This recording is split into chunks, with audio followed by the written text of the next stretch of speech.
राधे राधे, जय श्री कृष्णा। बोलिए देवों के देव महादेव जी की जय।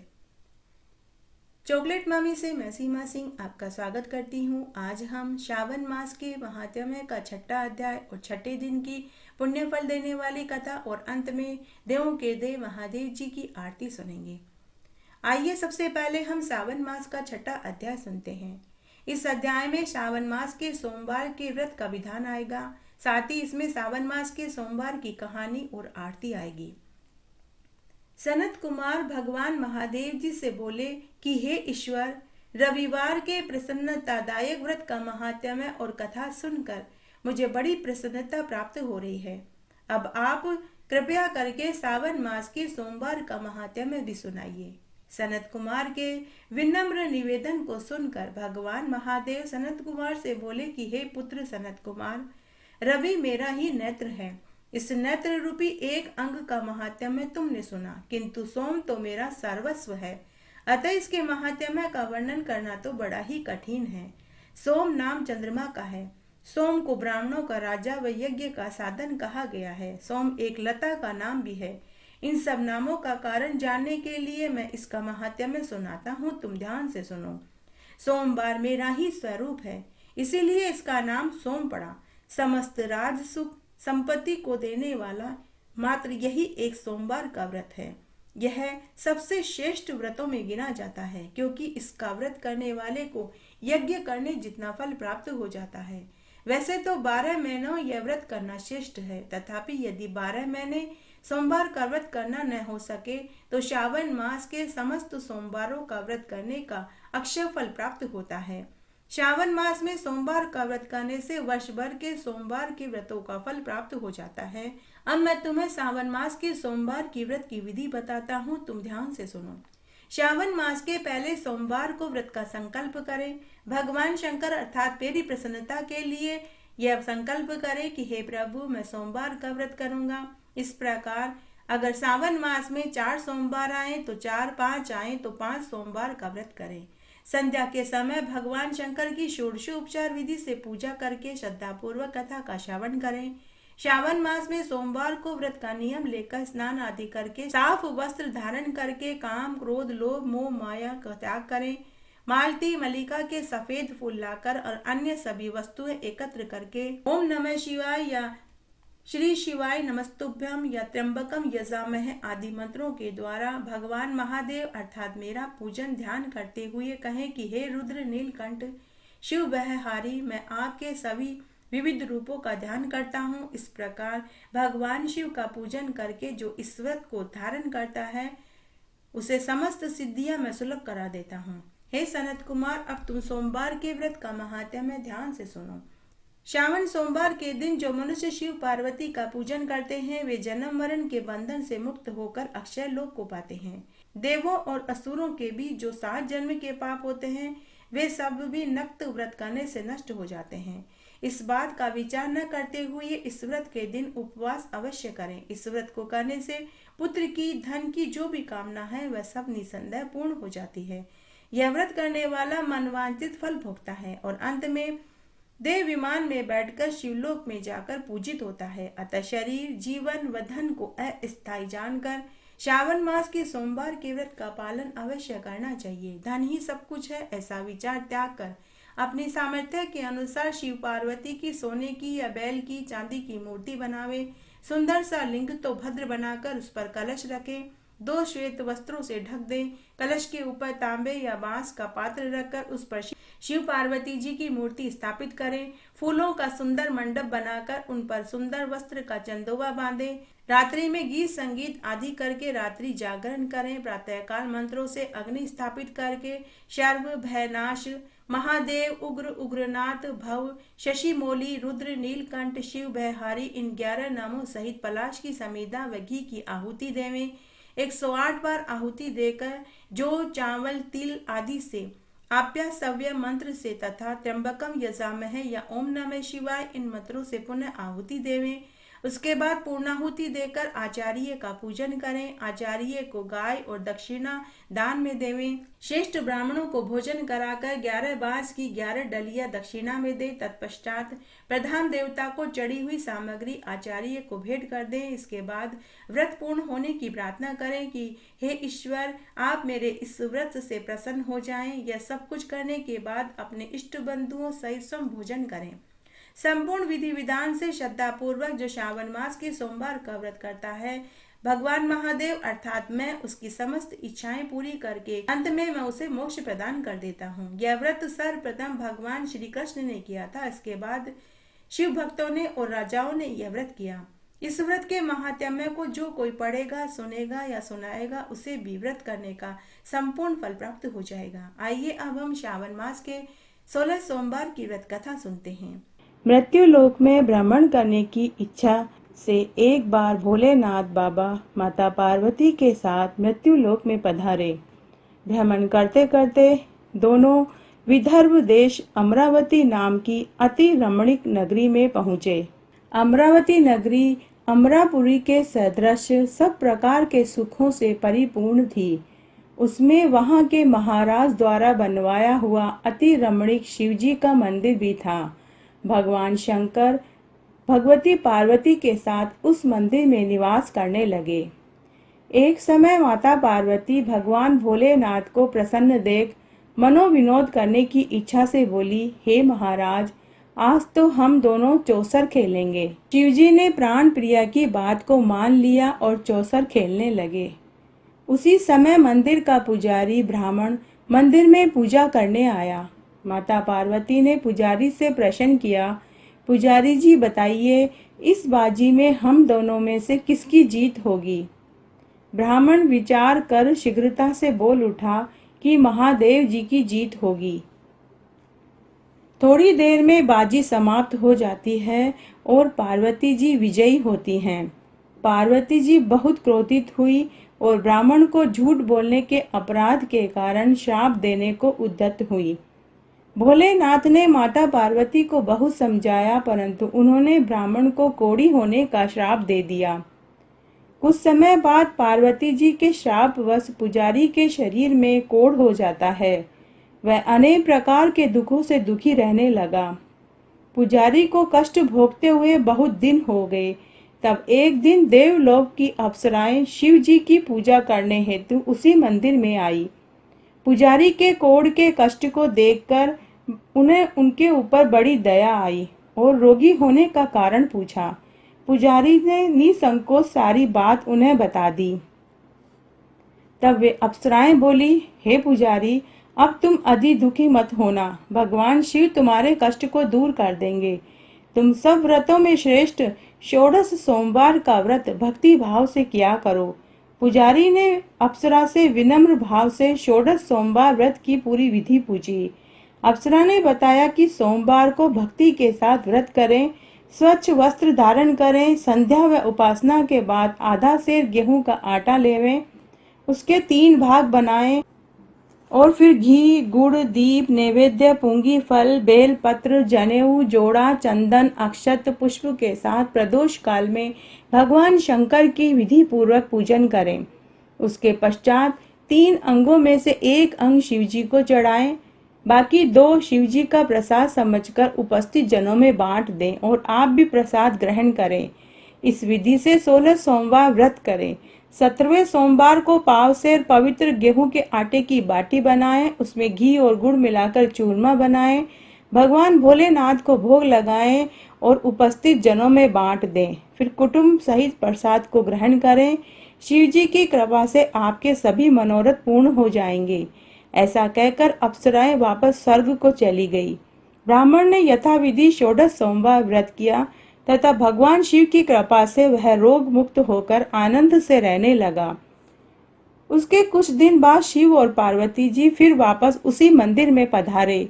ब्राह्मण को निरोगी देखकर पार्वती जी ने ब्राह्मण से रोग मुक्त होने का उपाय पूछा, तो ब्राह्मण ने 16 सोमवार व्रत की कथा सुनाई। पार्वती जी अति प्रसन्न होकर ब्राह्मण से व्रत की विधि पूछकर स्वयं व्रत करने को तैयार हो गई। व्रत करने के बाद उनकी मनोकामना पूर्ण हुई। उनके रूठे हुए पुत्र कार्तिकेय स्वयं माता के आज्ञाकारी हुए। कार्तिकेय को अपना यह विचार परिवर्तन का रहस्य जानने की इच्छा हुई।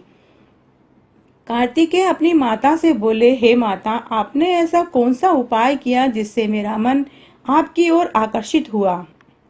पार्वती जी ने वही षोडश सोमवार व्रत की कथा और विधि बताई। कार्तिकेय ने कहा कि इस व्रत को मैं भी करूंगा, क्योंकि मेरा बहुत पुराना एक प्रिय मित्र ब्राह्मण बहुत दुखी दिल से परदेश गया है। मेरी उससे मिलने की बहुत इच्छा है। कार्तिकेय ने इस व्रत को किया। उनका मित्र उनसे मिलने आया। मित्र ने इस आकस्मिक मिलन का भेद कार्तिकेय से पूछा तो कार्तिकेय बोले, हे मित्र, हमने तुम्हारे मिलने की इच्छा करने के लिए 16 सोमवार का व्रत किया था। अब तो ब्राह्मण मित्र को अपने विवाह की बड़ी इच्छा हुई। उसने कार्तिकेय से षोडश सोमवार के व्रत की विधि पूछी और यथाविधि उन्होंने भी व्रत किया। व्रत के प्रभाव से जब वह किसी कार्यवश विदेश गया तो वहां के राजा की लड़की का स्वयंवर रचा जा रहा था। राजा ने प्रण किया था कि जिस राजकुमार के गले में सब प्रकार श्रृंगारित हथिनी माला डालेगी, मैं उसी के साथ अपनी प्यारी पुत्री का विवाह कर दूंगा। शिवजी की कृपा से वह ब्राह्मण भी स्वयंवर देखने की इच्छा से राजसभा में एक ओर बैठ गया। नियत समय पर हथिनी आई और उसने जयमाला उस ब्राह्मण के गले में डाल दी। राजा ने अपनी प्रतिज्ञा के अनुसार बड़ी धूमधाम से अपनी कन्या का विवाह उस ब्राह्मण के साथ कर दिया। ब्राह्मण को बहुत सा धन सम्मान देकर संतुष्ट किया। ब्राह्मण सुंदर राजकन्या पाकर बहुत खुश हुआ और सुखी जीवन व्यतीत करने लगा। एक दिन राजकन्या ने अपने पति से प्रश्न किया कि हे प्राणनाथ, आपने ऐसा कौन सा पुण्य किया जिसके प्रभाव से हथिनी ने सब राजकुमारों को छोड़कर आपको वरण किया? ब्राह्मण बोला, हे प्राण प्रिय, मैंने अपने प्रिय मित्र कार्तिकेय के कथन अनुसार 16 सोमवार का व्रत किया था, जिसके प्रभाव से तुम मुझे पत्नी के रूप में मिली। व्रत की महिमा सुनकर राजकन्या को बड़ा आश्चर्य हुआ और वह भी पुत्र की कामना करने के लिए व्रत करने लगी। शिवजी की दया से उनके गर्भ में भी एक अति सुंदर, सुशील, धर्मात्मा, विद्वान पुत्र उत्पन्न हुआ। माता पिता दोनों उस देव पुत्र को पाकर अति प्रसन्न हुए और उसका लालन पालन भली प्रकार से करने लगे। जब पुत्र समझदार हुआ तो एक दिन उसने अपनी माता से प्रश्न किया, हे माँ, तुमने कौन सा व्रत किया था जिससे तुम्हारे गर्भ से मैं उत्पन्न हुआ? माता ने 16 सोमवार व्रत की कथा बताई। पुत्र ने सब तरह के मनोरथ पूर्ण करने वाले सरल व्रत को सुना तो वह भी राज्य अधिकार पाने की इच्छा से हर सोमवार को यथाविधि वह व्रत करने लगा। व्रत शुरू होने के बाद एक देश के वृद्ध राजा के दूतों ने आकर उसको राजकन्या के लिए वरण किया। राजा ने अपनी पुत्री का विवाह सर्व गुण संपन्न ब्राह्मण युवक के साथ करके बड़ा सुख प्राप्त किया। वृद्ध राजा के दिवंगत हो जाने पर इसी ब्राह्मण पुत्र को सिंहासन पर बैठा दिया गया, क्योंकि दिवंगत राजा के कोई पुत्र नहीं था। राज्य का उत्तराधिकारी होकर भी वह ब्राह्मण पुत्र 16 सोमवार का व्रत करता रहा। जब 17वां सोमवार आया तो विप्र पुत्र ने अपनी प्रियतमा से पूजन सामग्री लेकर शिव पूजा के शिवालय में चलने को कहा, परंतु उसकी पत्नी ने उसकी आज्ञा की परवाह नहीं की और दास दासियों द्वारा सब सामग्री शिवालय में भिजवा दी, परंतु वो खुद मंदिर में नहीं आई। जब राजा ने शिवजी का पूजन समाप्त किया तब आकाशवाणी हुई, हे राजा, अपनी इस रानी को राजमहल से निकाल दो, नहीं तो तेरा सर्वनाश कर देगी। आकाशवाणी सुनकर राजा को बड़ा आश्चर्य हुआ। उन्होंने अपने मंत्रियों से आकर उस आकाशवाणी के बारे में बताया। हे मंत्रियों, मुझे आज शिवजी की आकाशवाणी प्राप्त हुई कि राजा तू अपनी इस रानी को निकाल दे, नहीं तो ये तेरा सर्वनाश कर देगी। राज्य में मंत्री और सभापद सभी विस्मय और दुख में डूब गए, क्योंकि जिस कन्या के कारण राज्य मिला, राजा उसी को निकालने का जाल रच रहा है। यह कैसे हो सकेगा? राजा ने अपनी पत्नी को राजमहल से निकाल दिया। रानी दुखी हृदय से भाग्य को कोसती हुई नगर के बाहर चली गई। फटे हुए वस्त्र पहने हुए, भूख से दुखी, धीरे धीरे चलकर वह एक गांव में पहुंची। वहां एक बुढ़िया सूत काट कर बेचने जा रही थी। रानी की करुण दशा देखकर बोली, चल तू मेरा सूत बिकवा दे, मैं वृद्ध हूँ, भाव नहीं जानती हूँ। यह बात सुन रानी ने बुढ़िया के सिर से सूत की गठरी उतराकर अपने सिर पर रख ली। थोड़ी देर बाद आंधी आई और बुढ़िया का सूत पोटली सहित उड़ गया। बेचारी बुढ़िया पछताती रह गई और रानी को अपने से दूर रहने को कहा। इसके बाद रानी एक तेली के घर गई तो शिवजी के प्रकोप के कारण तेली के सब मटके उसी समय चटक कर टूट गए। तेली ने भी रानी को अपने घर से निकाल दिया। अत्यंत दुख पाती हुई रानी एक नदी के तट पर पानी पीने गई तो नदी का जल सूख गया। उसके बाद रानी वन में गई। वहां सरोवर में पानी पीने गई तो हाथ लगाते ही सरोवर का जल कीड़ामय होकर गंदा हो गया। रानी ने भाग्य पर दोषारोपण करते हुए उस जल को पीकर पेड़ की शीतल छाया में विश्राम करना चाहा, परंतु पेड़ भी सूख गया। वन, सरोवर और जल की दशा देखकर गायें चराने वाले ग्वालों ने गुसाई जी को उस स्त्री के बारे में बताया। गुसाई जी के आदेशानुसार ग्वाले रानी को पकड़कर गुसाई जी के पास लेकर आए। रानी के मुख की कांति और शरीर की शोभा देखकर गुसाई जी जान गए कि यह अवश्य कोई विधि की गति की मारी कोई कुलीन स्त्री है। पुजारी ने रानी से कहा कि पुत्री, मैं तुमको अपनी पुत्री के समान रखूंगा। तुम मेरे आश्रम में जब तक चाहो रह सकती हो। मैं तुम्हें किसी प्रकार का कोई कष्ट नहीं होने दूंगा। गुसाई जी के वचन सुनकर रानी को धीरज हुआ और वह आश्रम में रहने लगी। रानी जब भोजन बनाती तो उसमें कीड़े पड़ जाते, जल भरकर लाती तो उसमें भी कीड़े पड़ जाते। रानी की दशा देखकर गुसाई जी को भी बहुत दुख हुआ। उन्होंने रानी से कहा कि बेटी, तुम्हारे ऊपर कौन से देवता का कोप है जिससे तुम्हारी ऐसी दशा है। पुजारी जी की बात सुनकर रानी ने शिवजी महाराज के पूजन के बहिष्कार की बात बताई तो पुजारी जी शिवजी महाराज की अनेक प्रकार से स्तुति करते हुए रानी से बोले कि पुत्री, तुम सब मनोरथ पूर्ण करने वाले 16 सोमवार व्रत करो। उसके प्रभाव से तुम्हारे सब कष्ट दुख दूर हो जाएंगे। गुसाई जी की बात मानकर रानी ने 16 सोमवार व्रत किए। 17वें सोमवार की विधि विधान सहित पूजन किया। उस पूजन के प्रभाव से राजा के हृदय में विचार उत्पन्न हुआ कि रानी को गए हुए बहुत समय व्यतीत हो गया है, न जाने कहाँ भटकती होगी, उसे ढूंढना चाहिए। यह सोच रानी को तलाश करने के लिए राजा ने चारों दिशाओं में दूत भेज दिए। वे दूत रानी को ढूंढते ढूंढते उसी पुजारी के आश्रम में पहुंचे। वहां रानी को पाकर पुजारी से रानी को अपने साथ ले जाने का आग्रह करने लगे, परंतु पुजारी ने मना कर दिया। दूत चुपचाप लौट आए और महाराज को रानी का पता बतला दिया। रानी का पता पाकर राजा स्वयं पुजारी के आश्रम में गए और पुजारी जी से कहा, हे महाराज, जो देवी आपके आश्रम में रहती है वह मेरी पत्नी है। शिवजी के कोप से मैंने उनको त्याग दिया था। अब इस पर से शिवजी का प्रकोप शांत हो गया है, इसलिए मैं उसे लेने आया हूँ। आप उसको मेरे साथ जाने की आज्ञा दीजिए। गुसाई जी ने राजा के वचन को सत्य समझकर रानी को राजा के साथ जाने की अनुमति दे दी। गुसाई जी की आज्ञा पाकर रानी प्रसन्न होकर राजा के साथ महल में आई। नगर वासियों ने नगर द्वार और नगर को तोरण और बंदरवालों से सजाया। घर घर में मंगल गीत गाए गए। पंडितों ने विविध वेद मंत्रों का उच्चारण करके अपनी राजरानी का स्वागत किया। ऐसी अवस्था में रानी ने अपनी राजसभा में प्रवेश किया।